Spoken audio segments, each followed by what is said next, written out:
CVR method farming గురించి ఆయన CVR గారిని ఆయన మనం అప్పుడు గ్రామ భారతి కిసాన్ ఎక్స్పో అని హైదరాబాద్లో జరిగింది. ఫస్ట్ టైం మొట్టమొదటిసారి సార్ రావడం జరిగింది.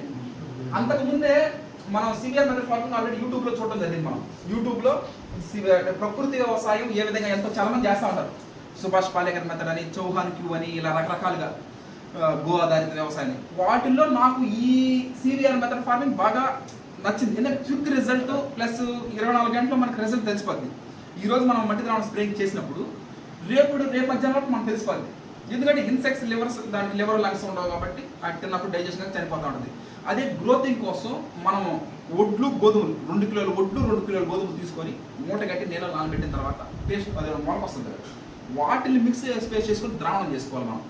ఆ ద్రావణాన్ని 200 లీటర్ డ్రమ్ము నీళ్లు, 25 కేజీల పై మట్టి, 25 కేజీల లోపల మట్టి, వాటితో పాటుగా ఈ మొలకల ద్రావణం మిక్స్ చేసి స్ప్రేయింగ్ చేయడం జరుగుతుంది. సార్ ఇంకొక విషయం కూడా చెప్పారు, కుంకుడుకాయ రసం ఉంది కదా, కుంకుడుకాయ రసం దాన్ని కూడా ఈసారి నెక్స్ట్ వరి సాగు చేస్తాం.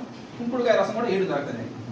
Soap berries one of the excellent result అంటుంది. అంటే తెలంగాణ ఏరియా, ఆదిలాబాద్, నిజామాబాద్ ఆ ఏరియాలో చాలా మంది యూజ్ చేశారు.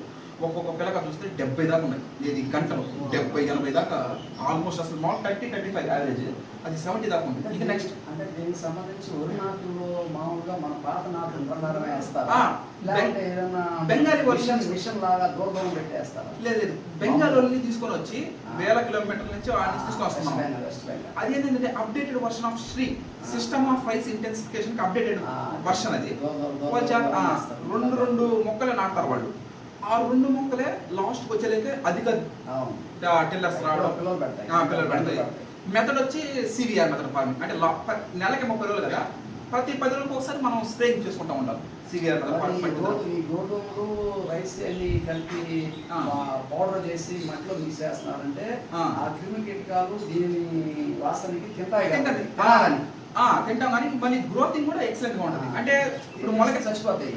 మొలకెత్తే ఒడ్లకి ఏంటంటే దానికి ఉంటుంది, తన రక్తాన్ని మనకే ఇస్తున్నాం. ఇప్పుడు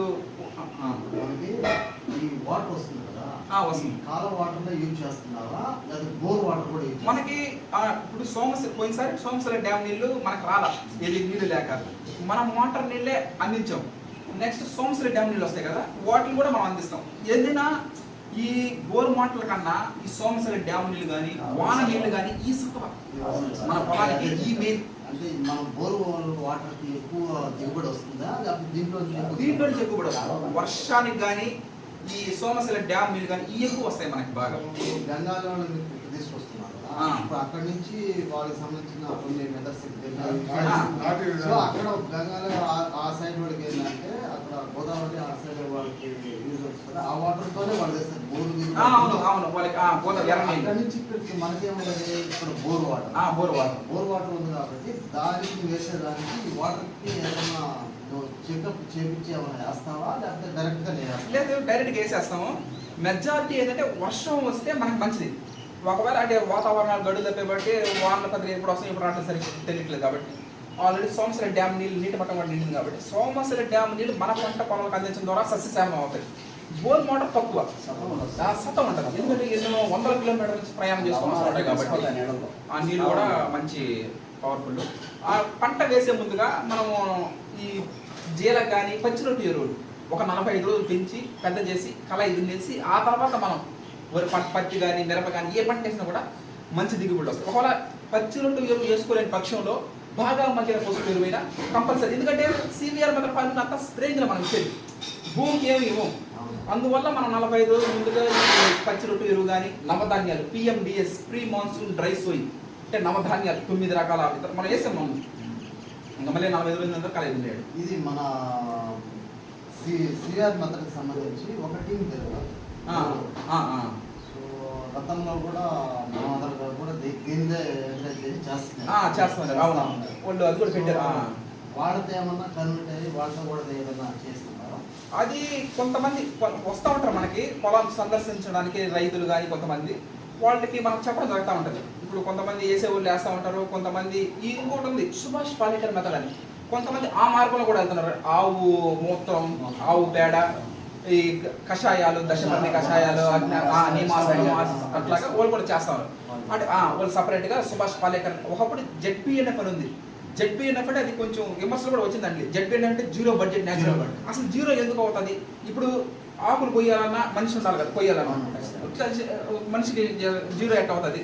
ఇప్పుడు మనం పేడ ఒంటెలో మనకు దొరుకుతుంటాయి, కానీ స్ప్రేయింగ్ చేయాలన్నా మనిషి ఉండాలి కదా దేనికైనా. అది జీరో కాదని చెప్పి దాన్ని ఎస్పీఎన్ఎఫ్గా మార్చారు. అప్పుడు చంద్రబాబు నాయుడు గారు కూడా సీఎం ఉన్నప్పుడు ఆ రోజుల్లో అప్పుడు నాన్నగారు కూడా అది అవార్డు కూడా రావడం జరిగింది అక్కడ. అప్పుడు నాన్నగారు కూడా అప్పుడు రావడం జరిగింది. ఆ తర్వాత మళ్ళీ అంటే డిఫరెన్స్ ఉంది. మనదేంటంటే మట్టి, నీరు, ఆమదం, మొలకల ద్రావణం, వీటితో ఈ ఇంగ్రీడియంట్స్ మనం పంట పండించడం. పచ్చి రొట్టు ఎరువులు, అది వచ్చేసి ఆవు మూత్రం, ఆవు పేడ, కషాయాలు, దశపర్ణి కషాయాలు, నీమాస్త్రాలు అలాగా వాళ్ళు ఆ విధంగా చేయడం జరుగుతూ ఉంటుంది. రకరకాలుగా మళ్ళీ చౌహాన్ క్యూ అని ఇంకో బాగా కూలి